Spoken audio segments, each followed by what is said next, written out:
How willing are you to disassociate?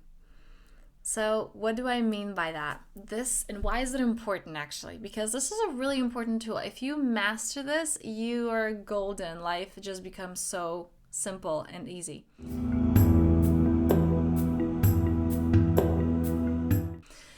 So, this actually came up as I was talking to somebody about using tools for divination like oracle cards or tarot cards or things like that.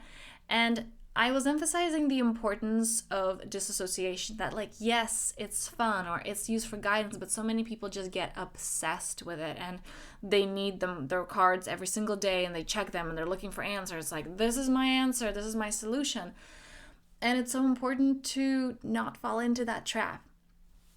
And the people who do that have the tendency to just get caught up in any aspects of their life. They associate heavily with that which happens in their reality. And I want to share with you actually one of the closest friendships. I just enjoy the conversation with this person so much. This guy's amazing. This person and I have our calls once in a while, and we are there able to talk for hours debating about something. And here's the fun part. He will start with a topic with one point of view, and I will start with another. And then whenever one of us feels that, okay, I'm starting to win the other person over and they're like seeing my point of view, the person switches and becomes the devil's advocate, okay? And that's the fun of it. And so we're there really heavily, like strongly arguing, trying to, push our point. But at the end of that call, it's not heavy. There is nothing, because we both understand that I'm not going to change his point of view. He's not going to change my point of view, but it's the fun. We're just having fun for like 3 hours of debating about a topic without trying to persuade. It's just for the sake of fun. Can you see life this way? The closest friendships that I have are those where I can tell the person anything. Like, I can be there really saying, I just need you to hold space for me right now. And I'm like, I hate you and you're really making me angry. And the person understands that it's not about them. So it's kind of like we have this free flowing of expression, which is really, you can only do that with another once you know that you can do that within yourself. Once you learn to hold all of you, all those fears, all those emotions, all those hurts, when you're able to be that safe container for yourself fully, it is so effortless to do it for someone else. It is so effortless to love another once you love yourself fully. So with these people, there's absolutely no filter. It's like I'm going right now. I have anger moving through me, let's say, or I have sadness moving through me. Can you hold me right now? And with these people, it's easy. And once that's done, it's literally like I said everything I had to say, and it's like, and scene. That character left, it's done, it's expressed. And there's no, the person's not buying into the story. I'm not buying into the story, but it was just an energy that was moving through and that was witnessed. That is the power of detachment. And with this one, I encourage you to just look into how you can embody more of that, because honestly, this is experiential and this may not even make sense to the mind. To some of you going this, how can you just say anything or hear someone saying I hate you and not assign meaning to that and not take it personally? And this is one of the points mentioned in the fantastic book, The Four Agreements, is that nothing is personal, that we're just really projecting our own things onto each other.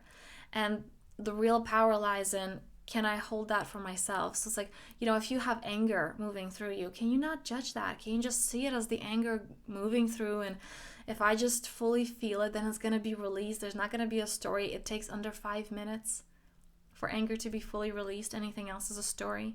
And it's the same with sadness or with hurt or with pain. And when you're able to not take it personally within yourself, you can effortlessly do that with others.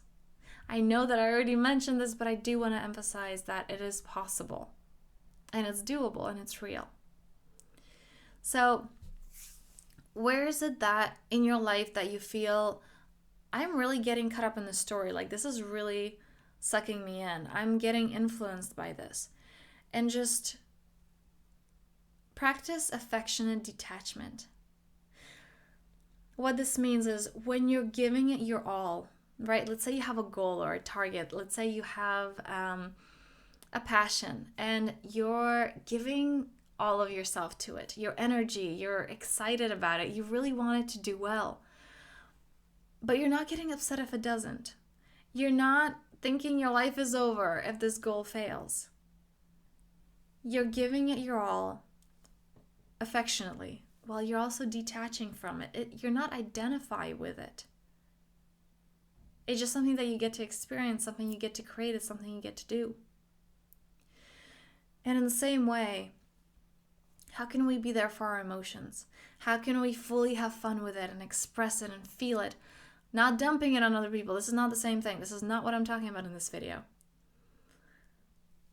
But disassociating and just saying, I'm fully having fun with this, but I'm not getting lost in a story. Same when you're using tools. Okay, what is it that it's telling me right now? What is the story? What is it that I can use? What is it that I can take from this? And let it go. Be okay if you don't have those tools. Be okay with if you don't have those things. Love it fully, but don't cling on to it.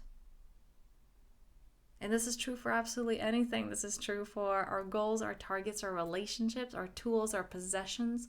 Can you enjoy the hell out of it without depending on it, without identifying yourself, your worth, your value, your identity with it? So if this is something that you found useful, please share it with somebody who needs to hear this, with somebody who will find this useful and relevant. And if you could also give it a like, that would be fantastic so that more people get to hear this message. And on this note, I am wishing you such a powerful day.